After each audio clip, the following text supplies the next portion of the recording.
Fellow traveler, welcome.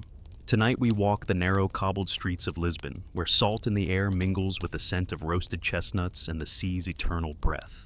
The year is 1810, and you step into a city that masks its grandeur with decay, its wealth with shadows. Listen, you hear the clatter of wooden carts on uneven stone, the distant cry of gulls, and beneath it all, the murmur of a trade that has not died, though the law pretends it has. The Atlantic slave trade, officially outlawed in certain treaties, still pulses here in hidden chambers and bustling quaysides. You push through a crowd near the Terreiro do Passo, Lisbon's grand square by the Tagus. The river glimmers bronze in the afternoon light, and the sails of brigantines and schooners stretch like vast wings. Dock workers heave sacks of sugar, bales of tobacco, and barrels of rum onto carts. Yet, amid the legitimate commerce, whispers ripple. A new ship from Luanda has docked. Its official manifest speaks only of ivory and palm oil, but everyone knows the truth. Human lives were carried in its belly.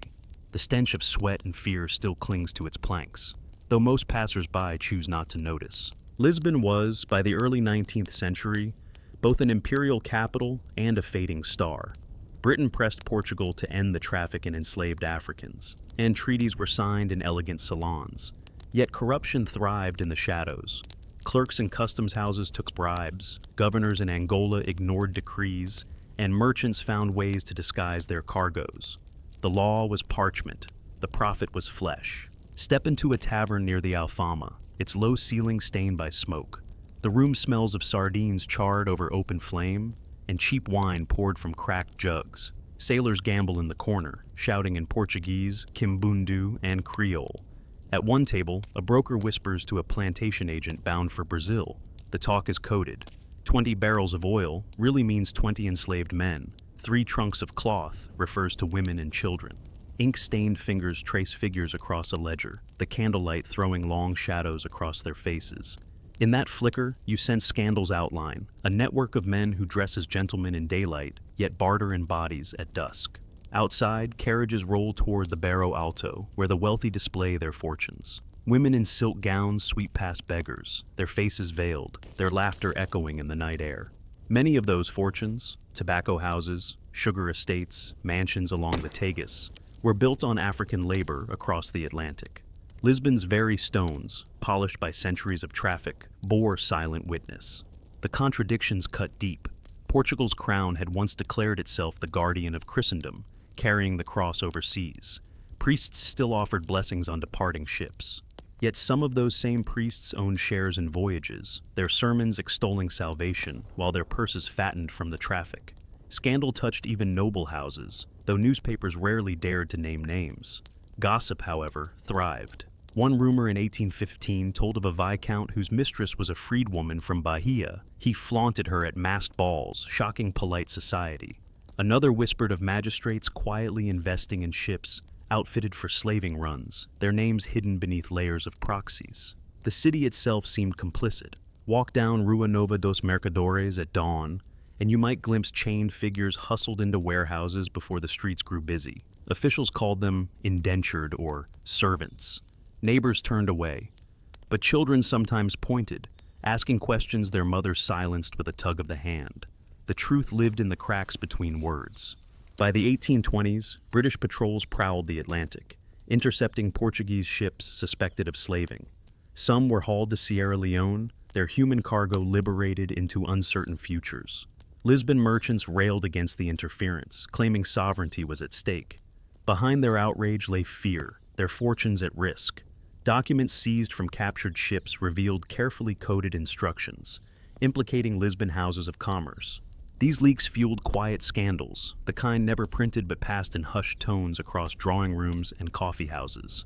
Imagine yourself lingering at the harbor on a foggy morning. The bells of distant churches toll softly. A group of shackled men shuffle down the plank, their eyes hollow, their feet raw. Guards herd them quickly toward the customs house. You see their ribs beneath torn cloth, hear their breath ragged in the cold air. For a moment, one looks up, his gaze meeting yours with such silent intensity that you cannot look away. Then the crowd swallows him, and he is gone into the city's hidden interior, another life erased into the machinery of profit. Lisbon, for all its tiled facades and golden light, was a city of masks. Markets bustled with life. figs, olives, wine, fish. Yet beneath the commerce lay darker exchanges. For those who cared to see, the signs were everywhere. A ledger with smudged ink, a ship's manifest with too few names, a night wagon rolling quietly through alleys toward warehouses no one claimed to own. The scandal of Lisbon's 19th century slave trade was not a single event but a slow rot, a corrosion of law and conscience alike. Diplomats wrote treaties, kings signed decrees, but in the taverns and counting houses, the trade endured. And as long as Brazil's plantations demanded labor, Lisbon's quays whispered with deals. Yet change loomed. By the mid-19th century, abolitionist voices grew louder, scandals sharper, and Britain's pressure relentless. What had once been whispered would soon be dragged into the open. For Lisbon, the reckoning was only beginning. The night deepens. From the quay, you watch another ship's lanterns vanish into the Atlantic mist. Its cargo is listed as timber and hides, but the silence in the crowd tells you otherwise. The scandal sails with it, bound across the ocean, tethering Lisbon to its darkest commerce. Tomorrow, someone will talk, a letter will be intercepted, and a name, once whispered, will be spoken aloud. The fog has lifted from the Tagus, and Lisbon stirs awake. Street vendors cry out their wares, figs, sardines, oranges from the Algarve. Horses clatter over the calçada, and shutters swing open to admit the rising sun. Yet beneath the rhythms of daily life, another rhythm beats, a rhythm of secrecy, of bargains struck behind closed doors. It is the early 1820s, and the city exists in a strange twilight between legality and outlawry. Officially, Portugal had pledged to curb the slave trade under pressure from Britain. In reality, the trade flourished, feeding Brazil's insatiable demand for labor. Step into the customs house near the Ribeira, where clerks in ink-stained coats shuffle papers across wooden desks. The air smells of mildew, tallow candles, and salt carried from the docks. On the ledgers, one column records ivory, another hides, another palm oil. But everyone here knows the euphemisms. Ebony wood does not mean lumber. Salt fish is not fish at all. Numbers are carefully adjusted, hands discreetly greased. An inspector dips his quill in ink, signs off a cargo manifest, and slides a pouch of coins into his sleeve. Outside, the quay bustles with sailors from Cape Verde into Angola and Bahia. Their voices rise in a polyglot hum, Portuguese mingling with Kikongo, Yoruba with Creole. The Atlantic world converges here, and not all who step off the ships are free. You notice the difference in posture, merchants striding with confidence, dock workers bent with fatigue, and a few who shuffle in chains, hidden behind crates until night deepens. Lisbon prides itself on being a city of light, but its shadows hold entire worlds. Scandals erupt now and then, like smoke from a smothered fire. One case whispers through Lisbon's salons in 1823. A judge, known for moral rectitude, is discovered to have financed a voyage from Benguela. When papers are seized, his handwriting betrays him. The court hushes it up, but the story spreads anyway. In taverns, men laugh bitterly. Even the judges trade in blood. In churches, women lower their eyes, murmuring prayers for souls lost at sea. The scandal does not end the trade, but it leaves a stain that no decree can wash clean. You pass through the Moraria, where narrow lanes twist between Moorish arches and whitewashed walls. The smell of garlic and olive oil drifts from kitchens, mingling with the tang of wine. In a courtyard, musicians pluck guitars, their melancholic fado echoing against stone. Some of the singers are the children of freed Africans, their songs carrying stories of absence, of fathers who never returned, of mothers taken across the sea. Here, memory refuses to vanish. Each note is a quiet defiance, a reminder that the city's prosperity rests on stolen lives. The British consul writes dispatches filled with frustration. He reports ships slipping past patrols, governors in Angola turning blind eyes, and Lisbon merchants growing rich from clandestine voyages. His letters, carried across the sea, are weapons in a slow diplomatic war. Britain presses harder, threatening reprisals. Portugal insists on sovereignty, bristling at foreign interference. But behind these words lies a single truth. Money talks louder than law. Step into a warehouse on Rua do Arsenal. It smells of pitch, tar, and damp rope. Workers roll barrels across the floor, their footsteps hollow on the planks. At the far end, a door creaks open. Inside, a handful of Africans sit in silence, their wrists bound, their eyes watchful. A broker counts coins on a table, the clink echoing in the gloom. The men will not remain here long. Soon they will be smuggled aboard a vessel bound for Rio de Janeiro. The scandal is not in the secrecy, but in its openness. Everyone knows. Few dare to act. Lisbon's elite sip chocolate in gilt-draped salons, the chandeliers glittering overhead. They debate politics, complain of British arrogance, and toast to Portugal's empire. Yet the sugar that sweetens their chocolate was cut by enslaved hands. The contradiction is so obvious, it becomes invisible. A bishop raises his cup, murmurs a blessing, and no one mentions the cries that echo across the Atlantic. But cracks are widening. Reports reach Lisbon of enslaved Africans liberated by British patrols, of courts in Freetown where Portuguese captains stand accused. Each trial drags names into daylight. Families in Lisbon fear exposure. Merchants tighten their circles of trust, and bribes grow costlier. Yet still the ships depart, their lanterns winking in the night as they vanish into the ocean mist.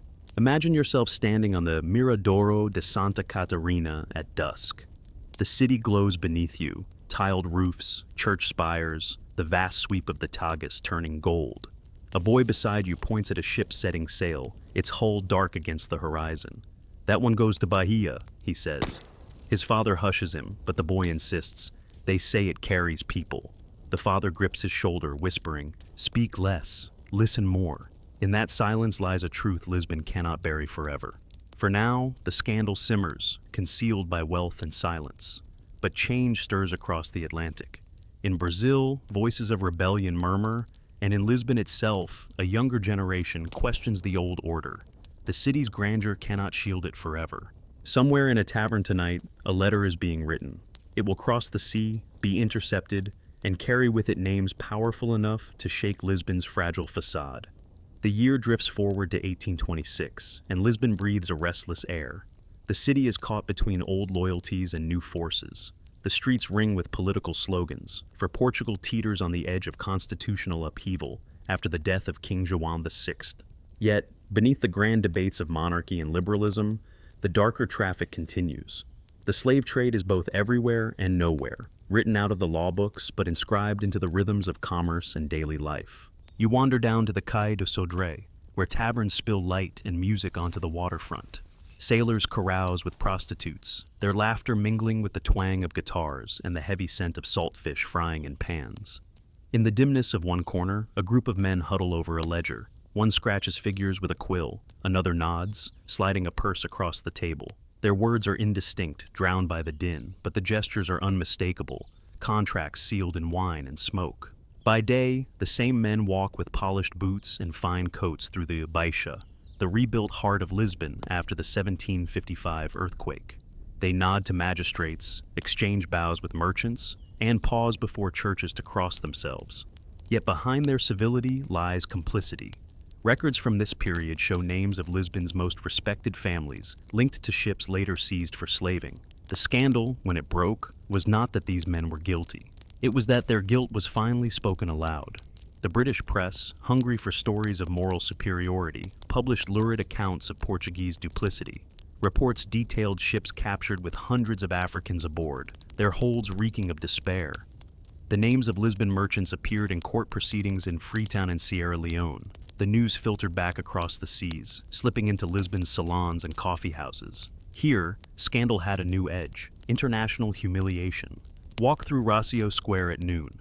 The sun strikes the paving stones, the air full of chatter from vendors and passers-by. In one corner, a bookseller displays pamphlets criticizing corruption, their pages cheaply printed yet quickly devoured. Among them lies a translated account of a British naval officer describing the capture of a Portuguese slaver. The crowd gathers to listen as a student reads aloud, his voice rising above the din. People shift uneasily, glancing about as though the words themselves might bring trouble, but they listen. Meanwhile, in Lisbon's poorer quarters, the scandal feels distant. For families scraping a living by selling chestnuts, mending nets, or carrying water jugs, the slave trade is a rumor more than a reality. Yet even here, traces linger. A boy sells oranges near the Alfama, his dark skin marking him as the grandson of an African woman once enslaved in Lisbon itself. He calls out in perfect Portuguese, his accent shaped by these streets, his life testimony that Lisbon's history cannot be erased. Inside the convent of São Bento, now converted into the seat of parliament, Debates rage over Portugal's direction. Some deputies argue for ending the stain of slavery, aligning with modern Europe. Others, tied by wealth and kinship to Brazilian plantations, resist fiercely. The speeches are long, heavy with rhetoric, but outside the chamber, brokers still whisper deals in taverns and warehouses.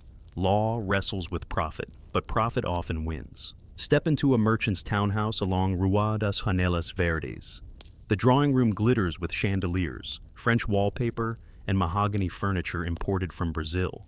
The mistress of the house serves tea in porcelain cups, her guests conversing politely about poetry and politics. Yet the mahogany itself bears silent witness, cut by enslaved hands in distant forests. The scandal sits within the very walls, unnoticed or ignored. British patrols grow sharper. By 1827, dozens of Portuguese ships are seized each year, their cargo of human beings liberated into uncertain freedom. Lisbon's merchants begin to adapt. Some register ships under foreign flags. Others falsify manifests more cleverly, using layered codes. One ledger discovered in Lisbon lists coffins, candles, and wine barrels in numbers far too precise to be chance. Investigators later reveal that each item was a cipher for lives. It is in such codes that Lisbon's scandal breathes, hidden in plain sight, cloaked in paper and ink. Imagine yourself slipping into a side street near the Sé Cathedral at dusk. The bells toll vespers, their echoes rolling across the rooftops. A carriage rattles past, its curtains drawn tight. You glimpse a pale hand holding the drape aside, a flash of jewels, a glimmer of eyes watching the street. Inside sits a nobleman, his fortune bound to ships still sailing from Angola. He lifts the curtain, sees the ragged children begging in the square, and lets the curtain fall again. His scandal is not his wealth alone, but his silence. Lisbon thrives in contradiction. Its streets echo with fado, songs of longing and loss, while ships slip away under false names. Its churches resound with sermons on salvation, while priests invest quietly in voyages.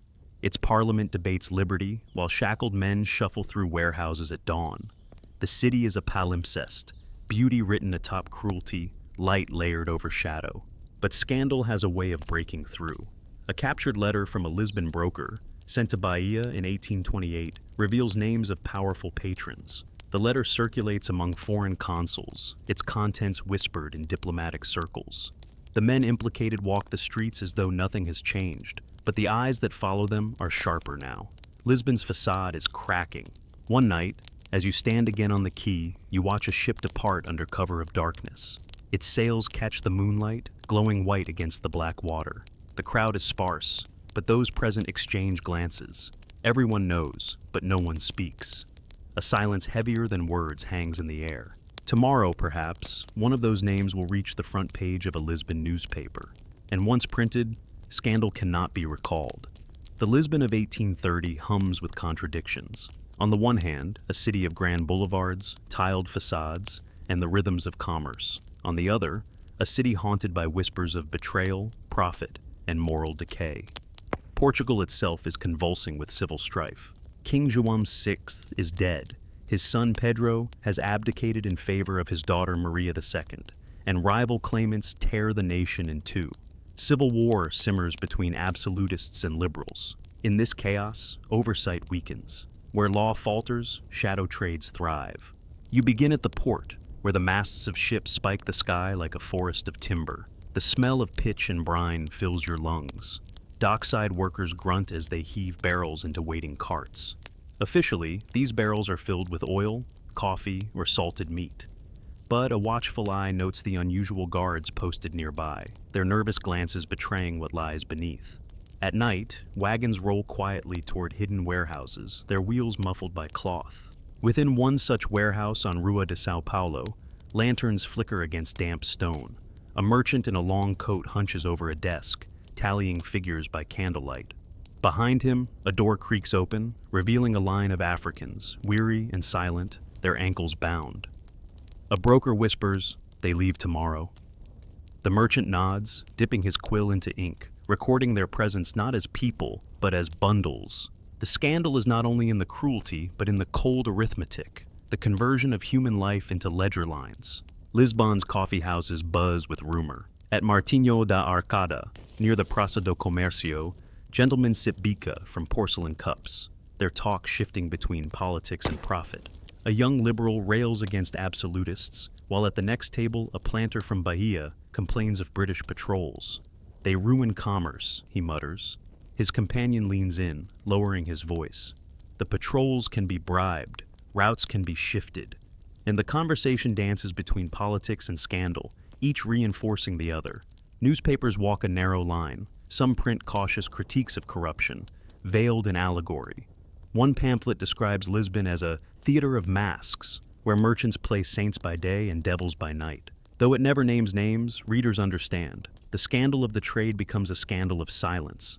Everyone knows, yet no one dares to confront it openly. Meanwhile, the soundscape of the city testifies to its hidden reality. At dawn in the Alfama, the cries of fishmongers mingle with the strains of fado rising from taverns. In these songs, longing and sorrow intertwine. Some singers, descended from enslaved mothers and fathers, weave memories into their verses. A refrain laments the sea as both provider and thief. Listeners nod silently, understanding without words. Lisbon's music holds its scandal in melody. By the mid-1830s, Britain's pressure intensifies. Treaties tighten, patrols grow more aggressive. Portuguese slavers are captured and hauled before courts. Reports circulate of horrific conditions aboard seized vessels. Men shackled in rows, women forced into suffocating quarters, children starving before landfall. Lisbon hears these accounts in murmurs, in the margins of newspapers, in stories sailors carry home. The scandal is not ignorance, it is complicity. Step into a noble house in the Barro Alto. The salon gleams with gilded mirrors, velvet drapes, and portraits of ancestors staring sternly from the walls. Guests murmur about poetry and politics. Yet behind the polite chatter, a darker knowledge flickers. Several fortunes here depend on Brazilian plantations, and those plantations depend on slaves. When someone mentions Britain's anti-slavery patrols, an uneasy silence descends. Glasses clink to break it, laughter forced and brittle. The scandal lingers unspoken, like smoke that clings to curtains. At times, scandal bursts into the open. In 1836, British officials intercept a Lisbon ship with over 300 Africans aboard. The news cannot be buried. Whispers race through the city. Pamphlets accuse merchants by name, though many names are shielded by influence. Yet the public scandal leaves its mark.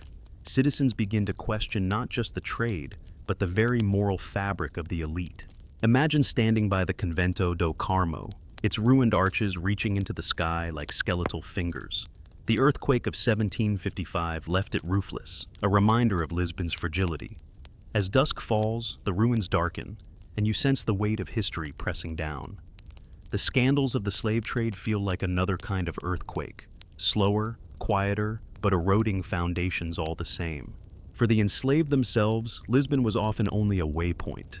From here, they were shipped to Brazil's plantations, vanishing into the vast Atlantic economy. But some remained in Portugal, hidden in households as servants, stripped of identity. Their presence, though minimized, unsettled Lisbon's claim to modernity. A city that prided itself on enlightenment harbored chains in its kitchens and courtyards. One night, a sailor stumbles into a tavern near the Doça da Marinha, drunk and boastful. He brags of his ship outrunning a British frigate, of gold exchanged in Bahia, of men and women packed in holds. His words slur, but the details are clear. The crowd listens, some with fascination, others with disgust. A young student rises, furious, demanding silence. The sailor laughs, waving him off. Yet the story spreads, feeding Lisbon's growing unease. The scandals of the slave trade no longer lie solely in warehouses and ledgers.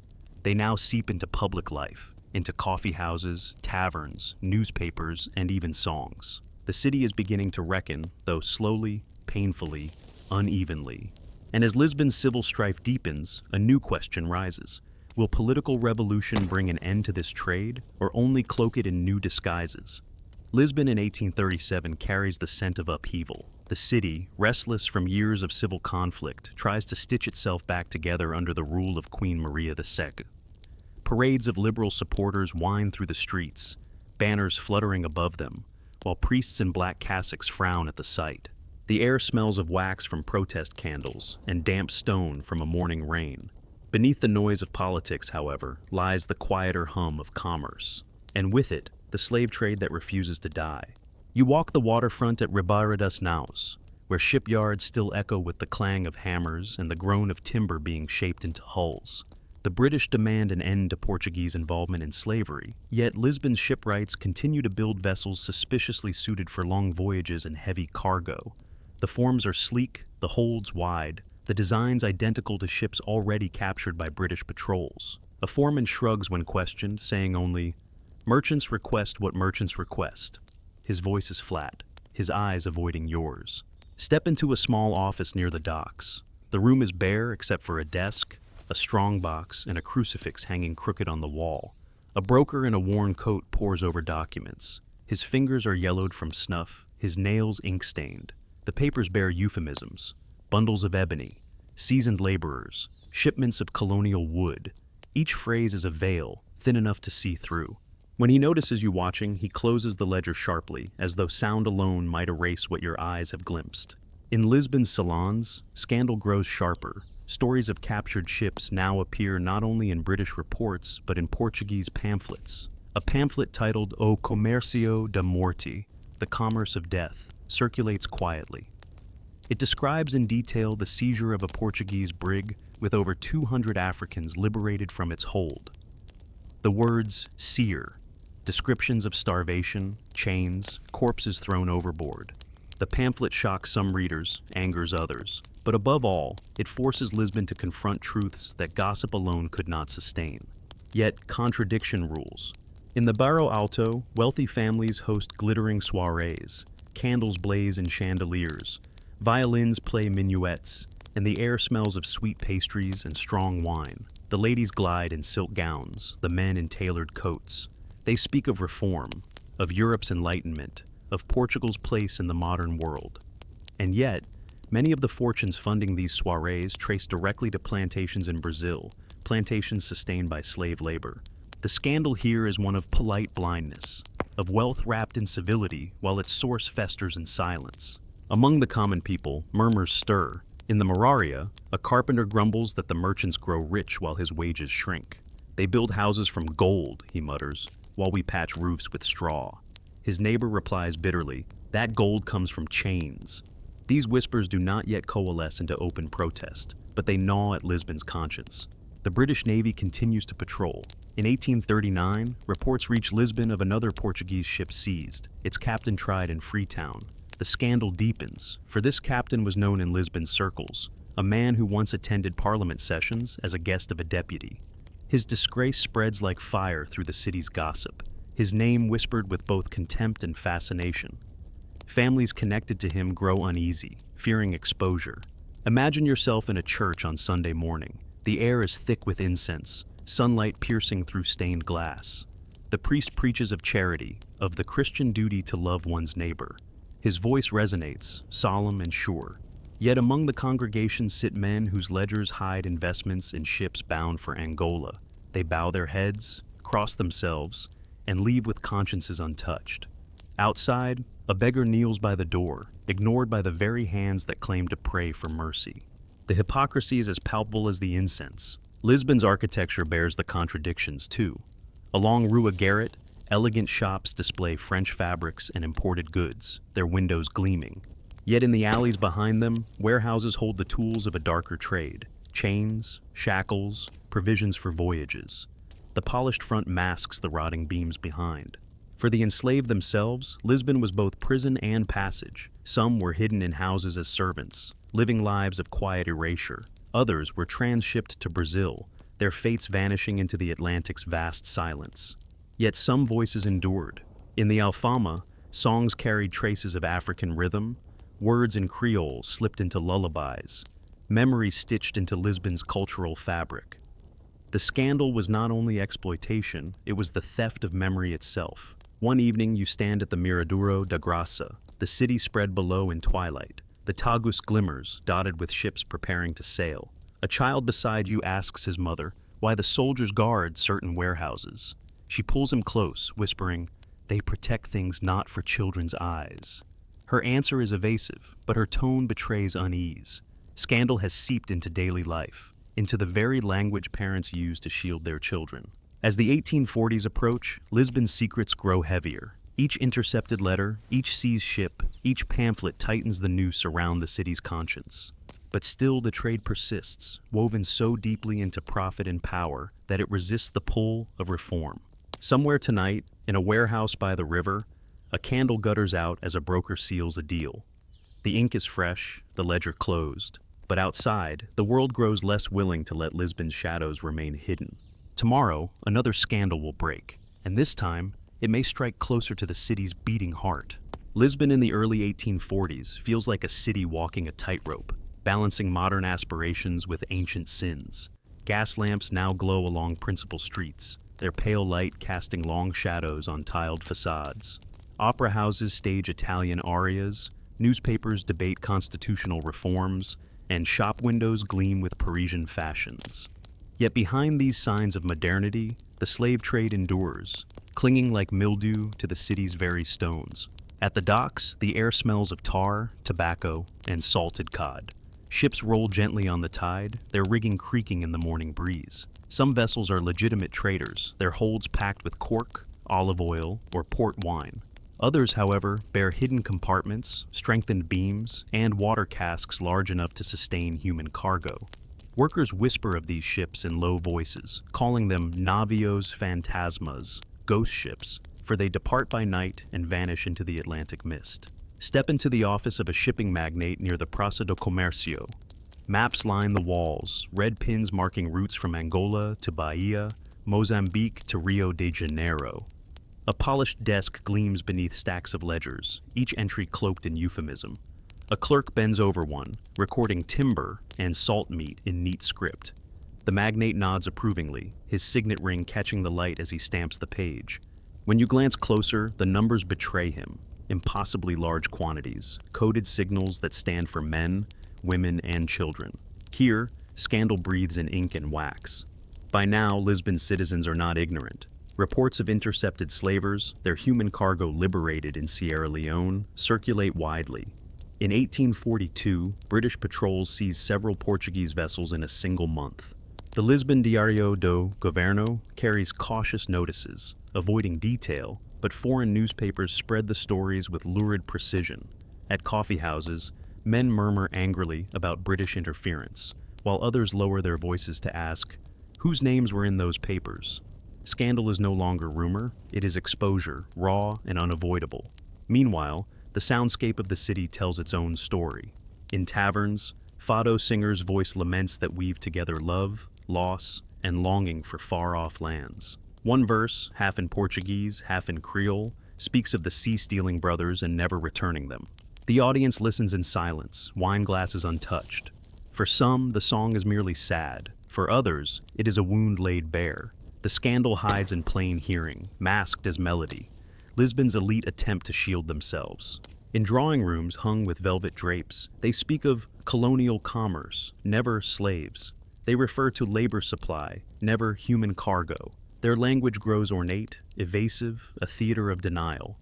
Yet beneath their politeness, fear gnaws. More than one noble family has seen its fortune imperiled by a captured ship, its name printed abroad for all Europe to read. And still, the prophets tempt them back into risk. Walk into a church one evening, its stone walls cool and damp, incense curling through candlelight. A priest preaches about moral reform, urging Lisbon to cleanse itself of corruption. His words stir some, anger others. In the back pew, a merchant shifts uncomfortably, his ledger hidden beneath his cloak. He bows his head at the benediction, but when the service ends, he slips away toward the river, where another deal awaits him. The scandal is not ignorance of sin, it is the deliberate embrace of it. Outside, the city's poor feel the contradiction in their sons. A washerwoman in Moraria mutters to her neighbor, "They call it progress, but whose progress? Ours?" Her voice is weary, her hands raw from soap. She has heard rumors of fortunes built overnight by men dealing in colonial ventures. Yet her own children eat stale bread, her wages unchanged. The scandal is not just moral, it is economic. The enrichment of few at the expense of many. By mid-decade, international pressure mounts. Britain insists that Portugal enforce anti-slavery treaties more strictly, threatening reprisals. Lisbon officials protest sovereignty, but in private, some admit their impotence. Bribes flow freely. Governors in Angola turn blind eyes. The system persists not from ignorance, but from willful collaboration. Each intercepted ship, each captured letter, reveals another layer of collusion reaching back to Lisbon's heart. Imagine yourself standing at the edge of the Terreiro do Passo at sunset. The Tagus spreads wide before you, painted gold by the fading light. A brig prepares to sail, its crew bustling, its sails snapping in the wind. Its manifest lists timber and hides, yet the crowd watching it go falls silent, as though they know what the paper conceals. A boy beside you tugs his father's sleeve. "Is it true, Papa, that ships still carry people?" The man hesitates, then answers only, "We must not speak of such things." The silence is an answer of its own. Lisbon's scandal by the 1840s is no longer hidden in taverns and ledgers alone. It is seeped into songs, sermons, conversations, even the questions of children. The city's facade of progress gleams, but beneath it, the dark trade corrodes like salt water on iron. And somewhere tonight, in a candlelit warehouse by the river, a man signs his name to a contract that could destroy him if ever revealed. Tomorrow, perhaps, it will be. By the mid-1840s, Lisbon stands at a crossroads. The clatter of progress is everywhere. Steam engines hiss on the riverfront, new printing presses churn out newspapers, and merchants boast of Portugal's place in the modern world. Yet just beneath the surface lies the rot of scandal, the continued commerce in human beings, carried out in defiance of treaties, morality, and the gaze of Europe. At dawn, you walk through Rua do Arsenal, where the smell of coffee mingles with damp sea air. Dockside warehouses loom, their shutters locked tight, but activity hums behind them. A wagon creaks past, its cargo covered with canvas. Soldiers march alongside, their muskets glinting faintly in the early light. The driver cracks his whip, and the horses strain forward. Neighbors watch from windows, whispering. They know the cover story, supplies for Brazil, but the guarded silence betrays another truth. Inside one of those warehouses, the air is thick with mildew and the acrid smoke of tallow candles. A clerk bends over a ledger, scratching lines in hurried script. He writes of cloth bolts and wine casks, though none are present. In the shadows behind him, men and women sit bound, their eyes reflecting the candlelight. A child whimpers, a guard hisses for silence. In this room, the scandal breathes, paper disguising flesh, commerce cloaking cruelty. Lisbon society reels under growing exposure. Each month, news arrives of Portuguese slavers intercepted by British frigates. In 1804 alone, dozens are taken, their human cargo liberated in Sierra Leone. Foreign newspapers trumpet the details, naming captains, sometimes even Lisbon investors. The shame burns hotter because it is public. Pamphlets appear in Lisbon, reprinting British reports with biting commentary. One declares, "Our empire crumbles not from without, but from corruption within." For the first time, citizens read accounts too vivid to dismiss. Chains in dark holds, bodies thrown overboard, profits soaked in blood. The elite attempt to contain the damage. Balls. In gilded salons of the Barro Alto, men sip port beneath crystal chandeliers, insisting that Britain exaggerates for its own gain. It is politics, not morality, one declares, voice smooth as silk. His companions nod, eager to believe, yet even here, fear lurks. Several fortunes are threatened by exposure, and guests glance at one another with suspicion, wondering who will be named next. The scandal has entered the drawing room, and no curtain of velvet can keep it out. Meanwhile, Lisbon's poor find their own voices. In taverns near the Moraria, dock workers mutter that while they labor for coins, merchants grow rich from forbidden voyages. They speak of progress, one says, slamming his mug on the table, but it is our backs that bear it. His friend replies bitterly, "Not just ours, those taken across the sea." Their words are hushed, for open defiance is dangerous. Still, the murmur spreads, another thread in the unraveling fabric of silence. Even the clergy feels the tension. In São Domingo's church, incense curls through the nave as a priest preaches of judgment and mercy. His voice trembles when he warns that nations, like men, must account for their sins. Some parishioners shift uncomfortably, recognizing the reference though it is unnamed. Others scowl, muttering that the pulpit is no place for politics. But the message lingers, carried like smoke into the streets. Lisbon's scandal is no longer whispered only in taverns, but spoken in sacred space. In music, too, memory refuses to fade. On a warm night in Alfama, the strains of Fado drift from a tavern doorway. The singer's voice, raw with longing, tells of brothers lost to the sea, of mothers left behind, of chains that clink even in dreams. The crowd listens in silence, their faces lit by flickering oil lamps. For some, the song is just melancholy. For others, it is a history lesson sung in code, a truth carried in melody because words are too dangerous. British diplomacy sharpens. In 1845, envoys in Lisbon press harder, demanding that Portugal crack down on the trade. Some Portuguese officials agree in principle, but in practice, corruption hollows their promises. Bribes slip into pockets, paperwork disappears, and ships still sail under cover of darkness. Each failure deepens the scandal. For now, Lisbon is condemned abroad not only for the trade itself, but for its duplicity. Imagine standing on the Miradoro de Santa Catarina at dusk. The city glows beneath you, rooftops catching the last light, church bells tolling across the hills. On the river, a brig slips silently away, sails furled until it reaches deeper waters.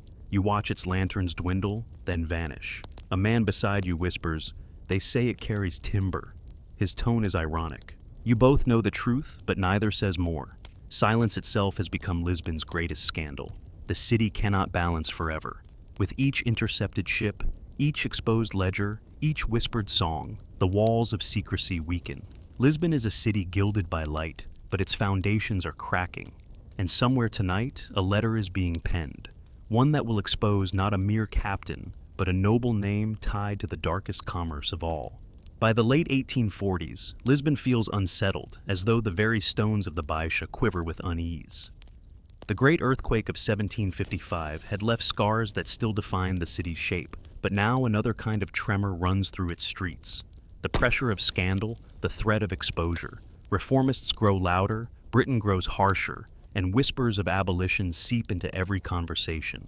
Yet the trade persists, stubborn as mold in damp walls. At the Terreiro do Passo, the vast square gleams in the sunlight. Government offices line its edges, their yellow facades proud and imposing. Officials hurry in and out, quills tucked into their coats, documents pressed to their chests. Behind closed doors, debates rage. Should Portugal cling to the profits of slavery, or bend to the mounting tide of abolition? Each treaty signed with Britain is supposed to close another loophole. Yet loopholes are like cracks in plaster. New ones form as soon as the old are patched. Step into the dim corridors of the arsenal. The air smells of oil and gunpowder. Here, naval officers mutter about orders to pursue suspected slavers. Yet some hesitate, their loyalties divided between law and profit. A young lieutenant complains in private, "We are asked to chase the very men who fund our uniforms." His older superior warns him to hold his tongue. In this too lies scandal. Officers sworn to enforce the law undermined by the very networks that pay them. Lisbon's coffee houses hum with tension. At Martinho da Arcada, poets and journalists gather, their conversation shifting between literature and politics. A thin, bearded man unfurls a foreign newspaper, reading aloud an article that names Lisbon merchants as financiers of slaving voyages. Gasps ripple through the room. One patron mutters that Britain fabricates lies, another insists that the details ring too true. Quills scratch furiously as pamphlets are drafted in reply, some defending Portugal's honor, others condemning its hypocrisy. The scandal becomes ink on paper, a war of words spreading through Lisbon's veins. Meanwhile, the lives of the enslaved remain hidden but not absent. In the Alfama, narrow streets echo with cries of vendors, the smell of roasted sardines heavy in the air. In some kitchens, enslaved servants still toil quietly, their presence disguised by the language of servitude. A girl carrying laundry passes you by. Her accent bears traces of Kimbundu. Neighbors say little, but the knowledge lingers. Lisbon's scandal lives not only in the ships that sail, but in the courtyards of its very homes. In 1848, Europe convulses with revolutions. Paris, Vienna, Berlin, all erupt in cries for freedom. The news reaches Lisbon, sparking debates in taverns and parliament alike. Reformists argue that Portugal must shed the stain of slavery to stand with modern Europe. Conservatives hiss back that the empire depends on it. The conflict spills into the streets. One night, pamphlets appear pasted to walls in Chiado, declaring, "Freedom cannot flourish on chains." By morning they are torn down, but the words echo still. the music of scandal resounds in Lisbon's nightlife. At a Fado house in Moraria, the singer's voice trembles with grief, her song of a brother lost to the sea, drawing tears from her audience. No one says the word slavery, yet everyone understands. In these hidden verses, the city's conscience flickers, quiet but alive. Lisbon's elites struggle to preserve their dignity. In the palaces of Lapa, balls continue, chandeliers glittering as couples waltz across polished floors. Yet when conversation drifts to Britain's demands, faces tighten. A marquis's fortune is whispered to have dwindled after one of his ships was seized. A count's nephew is said to be under investigation. Guests exchange polite smiles, but suspicion gnaws at every gesture. The scandal has become a specter haunting even the city's grandest halls. Imagine yourself on the Tagus at twilight, standing aboard a ferry crossing to Almada. The water glimmers, dotted with ships. Some carry cork, salt, or textiles. Others, too sleek, too silent, carry secrets. You hear a sailor murmur to his companion, "That one? She leaves at midnight. Best not ask what she bears." The companion spits into the river, muttering, "Best not ask, best not know." The silence between them says more than words. By now, Lisbon's scandal is no longer a secret, but an open wound. The city is trapped between denial and reckoning. Every intercepted ship, every published name, every whispered song peels away another layer of pretense. Portugal wishes to stride into modernity, yet its shadow clings, dragging behind it the chains of the past. And somewhere tonight, a British envoy prepares to deliver a report so damning that Lisbon's government can no longer ignore it. The reckoning draws closer, step by step, like the tide that always returns to cover the shore. The Lisbon of the early 1850s wakes to a new rhythm, one of uneasy compromise. The city is modernizing, gas lamps along the avenues, iron bridges rising, steamships nosing into the harbor with plumes of smoke. Yet for all this progress, the darker trade has not vanished. It lingers in the shadows, hidden beneath layers of law and denial, eroding Portugal's honor, even as its citizens speak of enlightenment. At the docks, the Tagus smells of salt, coal smoke, and rotting fish. You watch a steamship dock, its iron hull blackened with soot. The crowd cheers its arrival. Steam power is the future. But just beyond, moored in quiet, lie smaller brigs, sleek, fast, their sails furled. These are not built for cargo alone. Dockhands whisper that they are for ventures. No one names the ventures aloud, yet the phrase carries weight enough to silence a crowd. Step into a customs office near the Praça do Comércio. The walls are yellowed with age. The floorboards creak. Clerks scratch their pens across parchment, recording goods with bureaucratic precision. One ledger notes ivory, hides, and palm oil, but the numbers do not add up. A British consul visiting the office raises an eyebrow, his lips tightening. He knows the euphemisms, and so do the Portuguese clerks, though they continue writing as if ink can erase truth. Here, scandal lies in arithmetic, the sums that reveal more than words admit. Lisbon's streets echo with contradiction. On Rua Garrett, fashionable women shop for Parisian fabrics, while beggars huddle in doorways. A carriage rattles past, its owner a merchant whose wealth, whispered neighbors say, rests on voyages from Angola.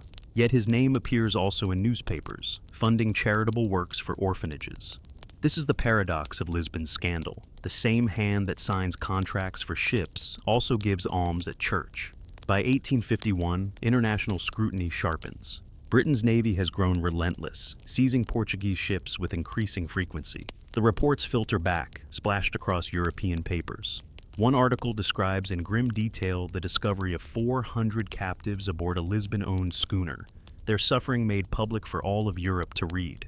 In the capital, scandal erupts anew. Reformist deputies cite the article in Parliament, demanding accountability. Conservative voices mutter about foreign arrogance. But the truth is undeniable. Lisbon's name is stained across the continent. Walk into a tavern near the Alfama. The air is thick with smoke, the tang of sardines and cheap wine filling your nose. Sailors gamble at one table, shouting in a mix of Portuguese and Creole. At another, a student reads aloud from a pamphlet condemning the trade. His voice trembles but grows louder with each line. A merchant rises angrily, slamming his mug. Lies! Britain invents these tales to weaken us. Yet others in the room nod at the student's words. In that moment, the scandal becomes more than whispers. It becomes a debate in the open air. Even in Lisbon's music, echoes of truth resound. On a humid night, Fado rises from a tavern doorway in Moraria. The singer's voice cracks as she sings of chains rattling across the sea, of mothers weeping, of Lisbon's conscience heavy as stone. The crowd listens in silence, wine glasses untouched. When the song ends, applause is muted, almost reverent. It is as if the city itself has confessed, though only in song. In the Bairro Alto, scandal stalks the salons. Guests sip port, their laughter brittle. News is spread of a nobleman's nephew caught financing a slaving voyage. The family insists it was a misunderstanding, a clerical error. Yet the rumors persist, gnawing at reputations like rats in the walls. Lisbon's elite sense that their secrets are no longer safe. The government wavers, issuing proclamations that slavery is finished, while turning a blind eye to what everyone knows continues. Some officials genuinely wish reform, yet their efforts are thwarted by bribery, inertia, and fear of economic collapse. Others quietly enrich themselves, signing papers with one hand while pocketing coin with the other. The scandal is systemic, not personal. It runs through Lisbon like water through stone. Imagine yourself standing beneath the ruined arches of the Convento do Carmo at twilight. The sky glows crimson above the skeletal remains of the church. Beneath those broken vaults, children play, their laughter echoing against stone. Yet as you watch, you feel the weight of Lisbon's contradictions. A city that suffered catastrophe, rebuilt itself, and still carries the burden of a darker ruin, the ruin of conscience. By the mid-1850s, it is clear to all but the most willfully blind that Lisbon cannot hide forever. The British push harder, reformists grow bolder, and each exposed scandal chips away at the city's defenses. And somewhere tonight, a newspaper printer locks his shop door, leaving behind a stack of freshly inked pamphlets. By morning, they will be plastered on walls across the city, naming names once protected by silence. Lisbon in 1855 wears two faces. By daylight, the city preens itself as a modern European capital, its boulevards buzzing with carriages, its shops glistening with imported goods, its parliament proclaiming reform. By night, shadows lengthen, and behind locked shutters, the old commerce lingers. The scandal of the slave trade, supposedly outlawed, persists like a fever that refuses to break. The Tagus glimmers at dusk, sails and steam alike dotting its waters. A British frigate anchors nearby, its silhouette sharp against the fading light. Dockside workers glance at it with unease. Everyone knows its purpose, to intercept Portuguese ships suspected of slaving. Yet not far away, a sleek brigantine prepares quietly to sail. Its crew loads barrels at midnight, the clink of chains muffled beneath tarps. When dawn comes, its manifest will list salted fish and timber. The scandal lies in the gap between paper and truth. Step into a modest office near the Cais do Sodré. The smell of ink and mildew permeates the air. A young clerk copies cargo lists by lamplight, his hand shaking as he writes. He has heard rumors that the vessel he records carries more than hides. He looks up, meeting the gaze of his superior, who nods curtly and gestures for him to continue. The boy dips his pen again, but the blot on the page betrays his unease. Here, scandal lives not only in corruption, but in conscience crushed under obedience. Lisbon's public life grows restless. In Parliament, reformists denounce the government's failure to uphold treaties. Their speeches ring through the chamber of São Bento, once a Benedictine monastery. Portugal cannot claim honor while her name is stained with chains, one deputy declares. His words draw applause from liberals and scornful hisses from conservatives who mutter about British meddling. The scandal divides the chamber as surely as civil war once did. On the streets, pamphlets circulate more boldly. One broadside depicts Lisbon's harbor crowded with ships, beneath the headline, "Our wealth, their chains." The authorities seize copies, yet the image lingers in memory. A shoemaker in Moraria shows it to his children before hiding it beneath the floorboards. He shakes his head, whispering, "So they will know one day what was done." The city's poor feel the hypocrisy acutely. At a tavern, a seamstress complains that she toils long hours for pennies, while merchants grow rich on voyages everyone pretends do not exist. "They speak of liberty," she says bitterly, "but only for themselves." Her neighbor nods, sipping cheap wine. The scandal, once confined to elites, now seeps into the frustrations of common life. Music gives voice where words cannot. One humid evening, a fado singer in Alfama fills the tavern with her lament. Her verses mourn the sea that steals suns and the chains that rattle across dreams. Patrons fall silent, their glasses untouched. Though no law could be invoked from her song, its truth is unmistakable. In melody, Lisbon confesses what it denies in speech. The city's elite grow increasingly uneasy. In the Bairro Alto, a grand soiree sparkles with crystal and lace. Guests sip port, pretending calm, yet conversation falters when Britain's patrols are mentioned. Everyone has heard the latest. A Lisbon-owned ship captured, its cargo freed, its investors named in foreign papers. A viscount adjusts his cravat, his hand trembling slightly. A countess feigns disinterest, though she has burned letters in her private desk only hours before. The scandal now prowls these drawing rooms like an uninvited guest. For the enslaved still passing through Lisbon, existence is precarious. Some serve in households as servants, their presence unrecorded in official papers. Others vanish quickly, transshipped to Brazil or elsewhere, yet their imprint lingers. In back streets, you hear lullabies with African rhythms, Creole phrases woven into children's games. The city tries to hide them, but their voices refuse erasure. Imagine yourself standing on the Miradouro da Graça at twilight. The roofs of Lisbon sprawl beneath you, red tiles glowing in the last light. On the river, lanterns sway on ships readying to depart. A boy beside you points and whispers, "That one goes to Brazil." His father shushes him sharply, casting nervous glances around. The fear in his voice is sharper than the boy's curiosity. In this exchange lies Lisbon's scandal. Knowledge passed in whispers, truths forbidden even between father and son. By the 1850s, the weight of exposure is unbearable. Britain issues threats of naval blockade. European newspapers lampoon Lisbon as backward and corrupt. Each captured vessel, each published ledger, each whispered song chips away at the city's facade. Portugal proclaims reform, yet its shadow commerce proves harder to kill than words on paper. And somewhere tonight, in a candlelit study, a journalist drafts an article naming a powerful family by name. Once published, the scandal will no longer belong to whispers, it will belong to history. Lisbon in 1857 is a city of uneasy glamour. Its avenues glow with gaslight, carriages rattle over cobbled stones, and the chatter of cafes hums with talk of literature, politics, and progress.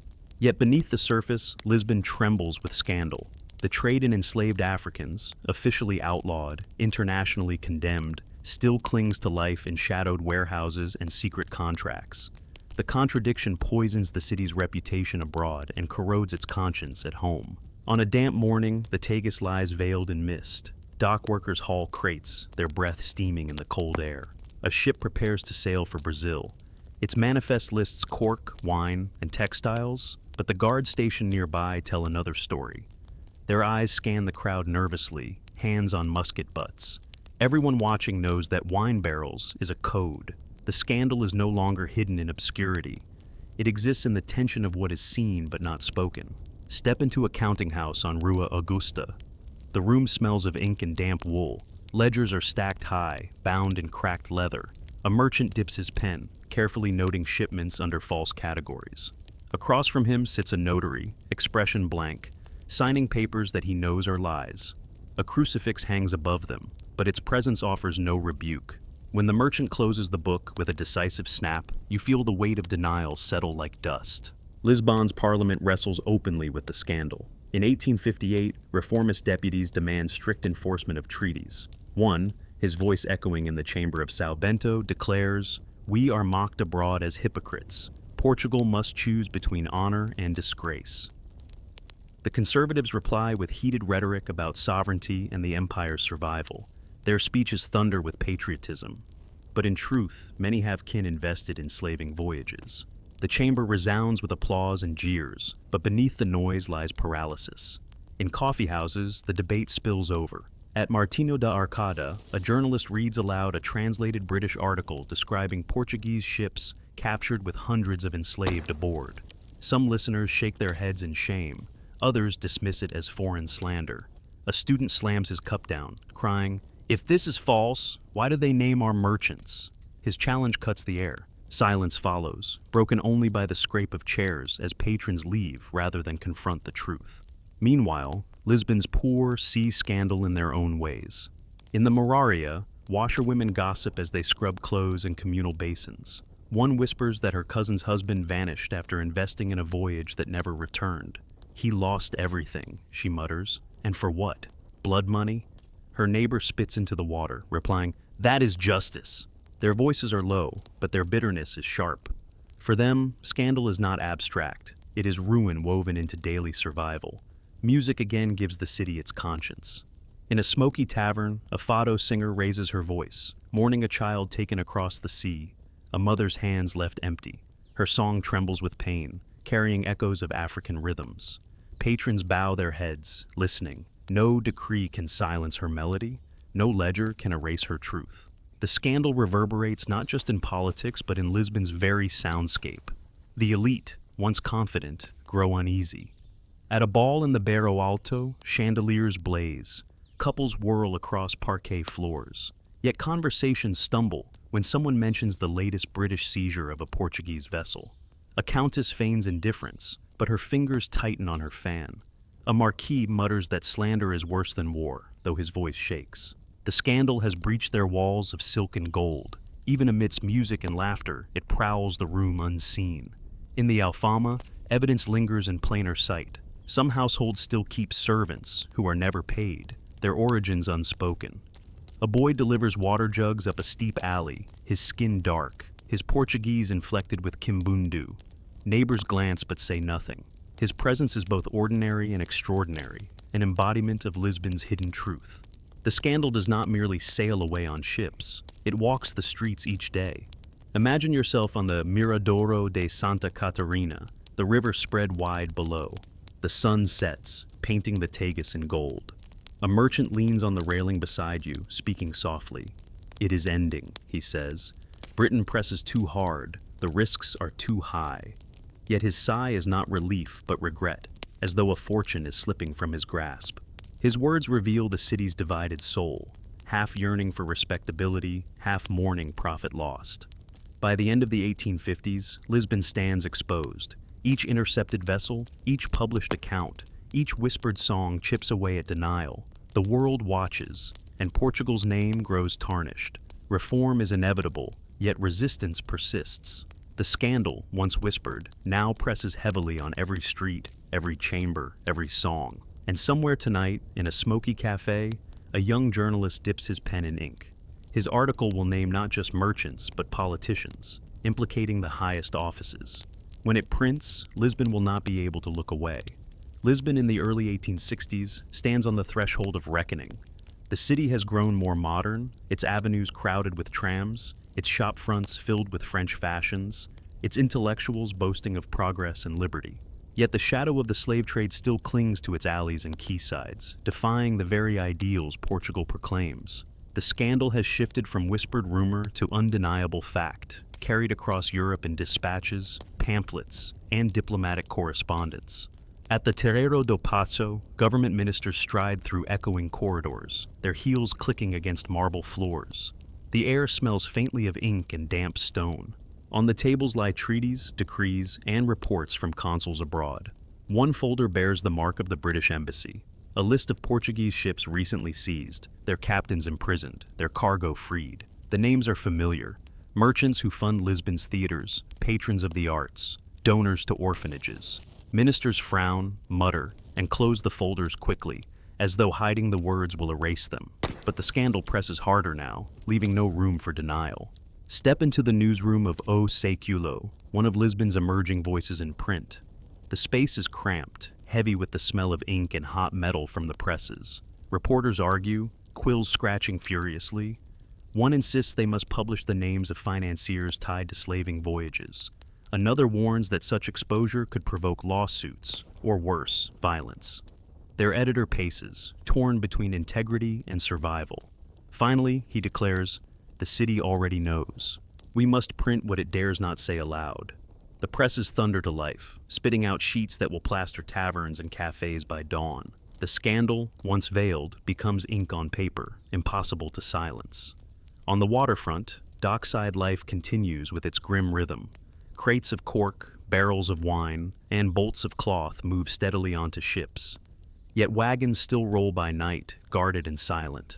In one warehouse near the arsenal, a group of Africans sit chained, their eyes hollow.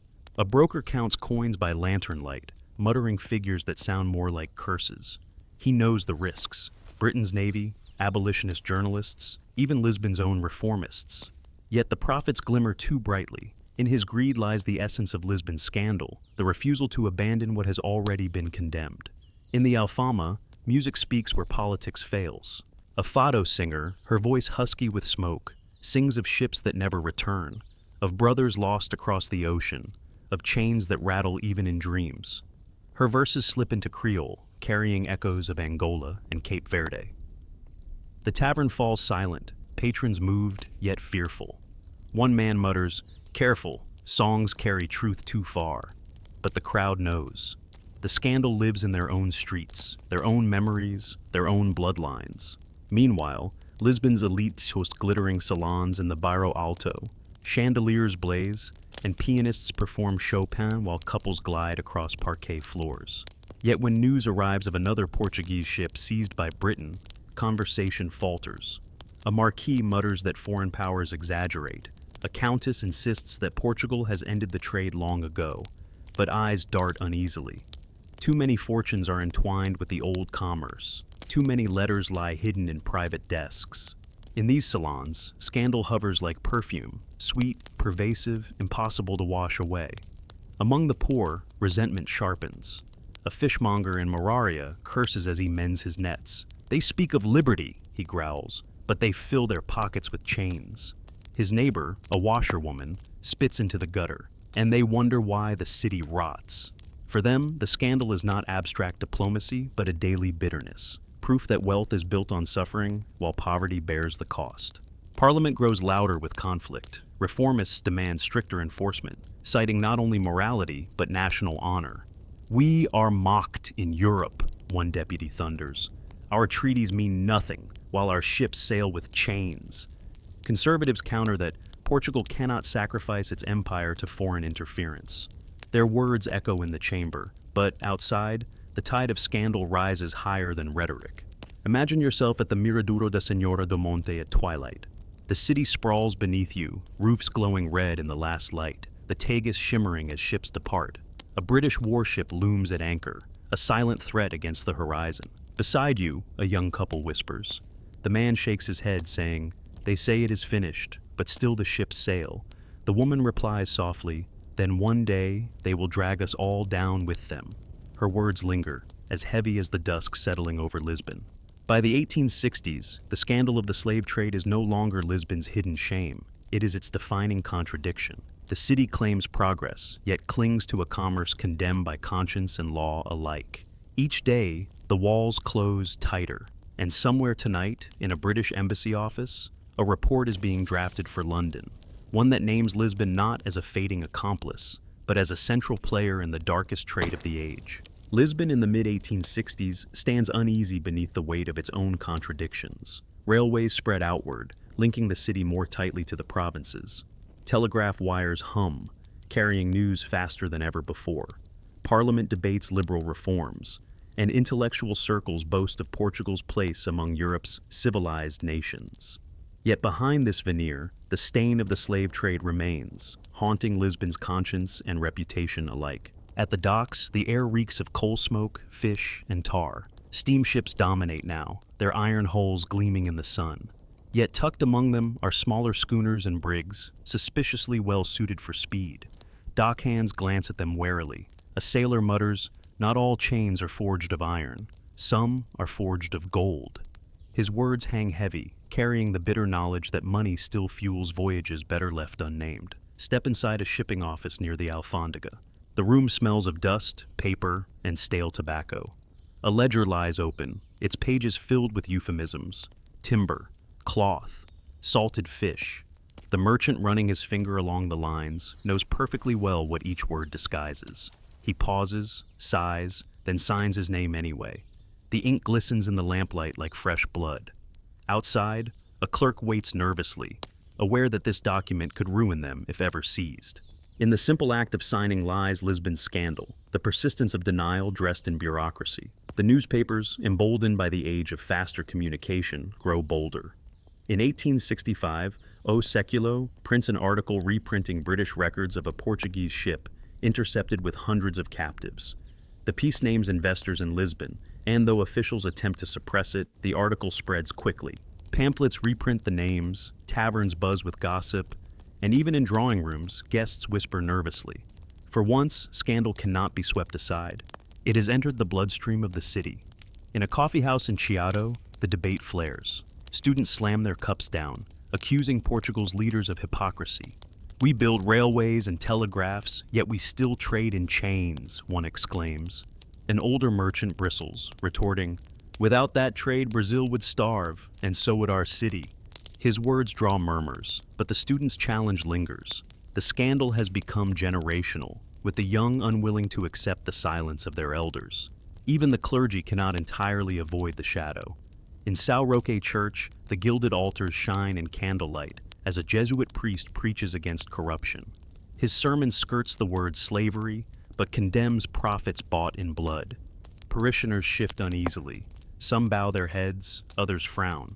Afterward, a wealthy merchant mutters to his wife, he risks losing patrons if he speaks too plainly, yet his voice trembles, betraying the unease gnawing at his soul. In the Alfama, music speaks more directly. One night, a fado singer lifts her voice in lament for brothers taken by ships with no return. The crowd listens in silence, their faces somber. Her song mixes Portuguese with African rhythms, a fusion that testifies to Lisbon's true heritage. In those notes, the scandal is not only exposed but memorialized, woven into the cultural fabric of the city. For the poor, the hypocrisy is sharper still. A seamstress complains as she stitches in a dim workshop. They preach liberty in Parliament while their gold comes from chains. Her companion nods grimly, adding, "And we, who see none of that gold, pay the price of their shame." And in these quarters, scandal is not just an abstract moral stain.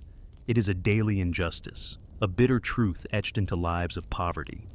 The salons of the elite grow tenser. In Bairro Alto, guests sip wine beneath crystal chandeliers, pretending ease. Yet, conversation falters when the topic turns to Britain's reports.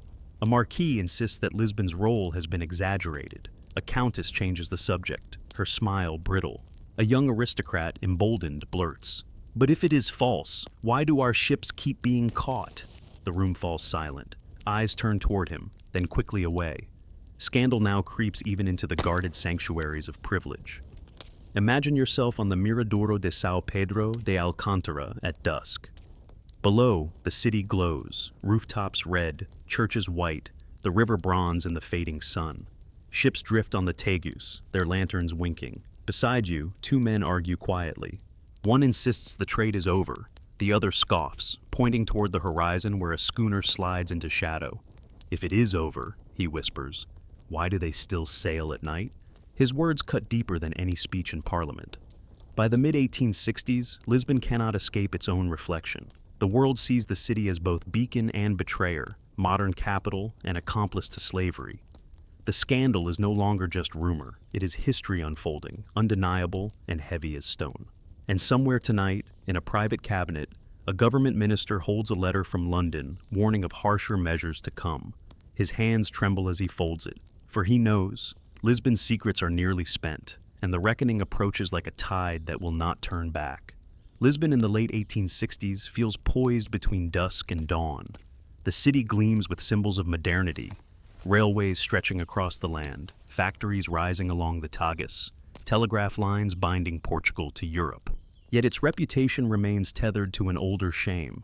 The slave trade, though declared illegal, lingers like a ghost in alleyways, in ledgers, in the uneasy glances of men who have too much to lose. At the port, you smell coal smoke and sea salt, mingling with the cries of gulls. A British corvette rides at anchor, its presence a constant reminder of scrutiny. Dockhands mutter, "Every ship now is watched."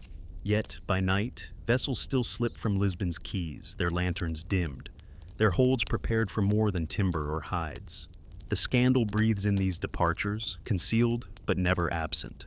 Step into a merchant's townhouse in Lapa.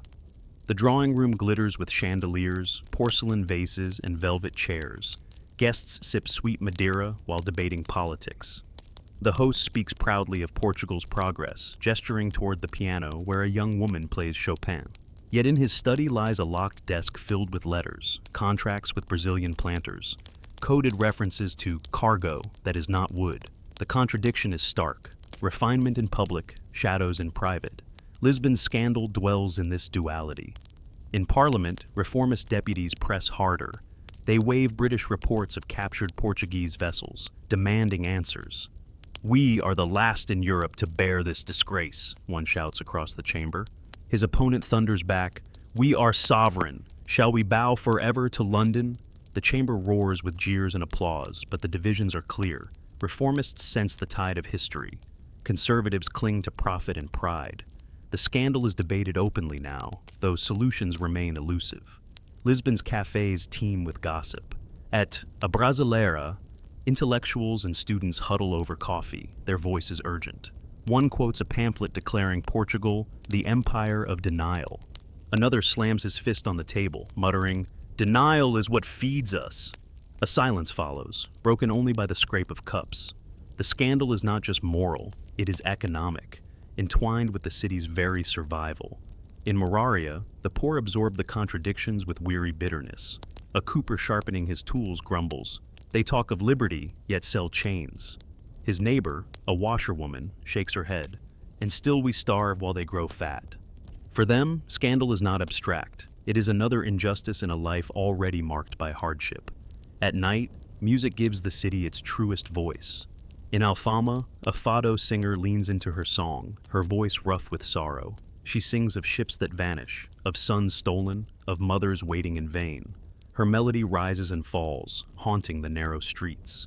The crowd listens, their faces lit by flickering lanterns, some eyes shining with tears. In those verses, scandal transforms into memory, ensuring the city cannot entirely forget. By the late 1860s, even Lisbon's elite cannot escape exposure. Rumors spread of a marquis whose fortune crumbles after British patrols seize his ships. A countess burns letters late at night, fearing discovery. A banker quietly withdraws from ventures, sensing the tide has turned. The salons of Bairro Alto, once safe from scandal, now buzz with anxious whispers. The laughter is forced, the smiles brittle. Imagine yourself at the ruined arches of the Convento do Carmo as dusk falls. The sky burns orange, the stones cold beneath your hand. The earthquake of 1755 left these ruins as a reminder of fragility. Now they seem to echo Lisbon's deeper ruin, the ruin of conscience, the collapse of illusions. Around you, children play among the stones, their laughter bright against the silence. Yet you feel the weight of history pressing down, heavy as the dusk itself. By 1869, Britain intensifies its demands, threatening stronger measures if Portugal fails to act. Europe watches closely, mocking Lisbon as the capital of a nation clinging to shadows. Each new seizure, each published report, drives the scandal deeper into Lisbon's identity. And somewhere tonight, in a modest office by the Tagus, an abolitionist drafts a pamphlet not of whispers, but of accusations. He will name names: merchants, nobles, politicians. Once printed, Lisbon will face not rumor, but reckoning. Lisbon in the early 1870s is a city on the cusp of confession. Steam trams rattle along new lines. Cafes buzz with debates about modern science and politics. And the city proclaims itself enlightened. Yet beneath its tiled facades lies the memory of scandal that cannot be erased. The slave trade, though finally stifled by international pressure and shifting economics, has left scars etched into Lisbon's conscience, scars still visible in its streets, songs, and silences. On the Tagus, ships now carry cork, textiles, and wine openly. British patrols have made illicit voyages too costly, and Brazil itself has begun moving toward emancipation. But for decades, Lisbon's harbor had been the stage of another commerce, voyages disguised by euphemism, sealed in ledgers, hidden in warehouses. Even now, older dock workers shake their heads when asked. "We saw much," one mutters, but spoke little. Their silence testifies to a city complicit. Step into a grand townhouse in Chiado. Its salons remain glittering, its guests refined, but the wealth that built its walls is shadowed by questions. The portraits on the walls, men in naval uniforms, women in lace gowns, stare sternly down. Their fortunes came not only from trade in goods, but from chains. Descendants murmur apologies when foreigners ask, but most look away. In this polite evasion, scandal lingers still. Lisbon's parliament now debates not whether the slave trade should end, but how to explain its persistence for so long. Some deputies call for reform of institutions corrupted by decades of complicity. Others insist Portugal must move on. The speeches are lengthy, the applause measured, yet the fact remains. Portugal, one of the first in Europe to traffic in Africans, was also among the last to abandon the practice. In that irony lies a truth Lisbon struggles to bear. The city's poor, though, do not forget so easily. In Moraria, washerwomen speak of grand houses that grew rich while their own children starved. A fisherman spits into the Tagus, muttering, "Chains fed them, not us." His bitterness is echoed in taverns where Fado singers mourn, not just personal loss, but collective shame. One verse laments, "Streets paved with silence," another curses gold weighed in sorrow. These songs, rising in smoky rooms, become Lisbon's true record, its oral history of scandal. In Alfama, you hear Creole woven into lullabies, fragments of African languages carried through generations. They testify to lives uprooted, to presence denied but not extinguished. Lisbon tried to forget, but memory lingers in rhythm, in food, in words spoken softly at dusk. The scandal lives on not only in archives, but in the very fabric of Lisbon's culture. Imagine yourself at the Miradouro da Senhora do Monte, gazing over the city at sunset. The Tagus glows bronze, and church bells toll across the hills. Beneath you sprawls a city both beautiful and burdened. You see tiled roofs, whitewashed walls, the glimmer of lanterns as night falls. Yet you also feel the weight of silence, the knowledge that these streets once carried chains, that the wealth of palaces and churches was bound to suffering across the ocean. By the 1870s, Lisbon can no longer deny its place in history. Britain's pressure, abolitionist campaigns, and changing economics have forced the end of the trade. Yet, the reckoning is incomplete. Scandals faded from headlines, but their echo remained in whispers, in unease, in the knowledge passed from parent to child, that Lisbon, for all its beauty, had been a harbor of shadows. And so, the story ends not with a single event, but with a legacy. The slave markets and scandals of 19th century Lisbon left marks deeper than treaties could erase. They shaped fortunes, silenced consciences, and etched sorrow into song. To walk Lisbon's streets today is to walk among those echoes, to hear in the cry of gulls, the strum of fado, the toll of bells, a city still reckoning with its darkest trade. History does not forget.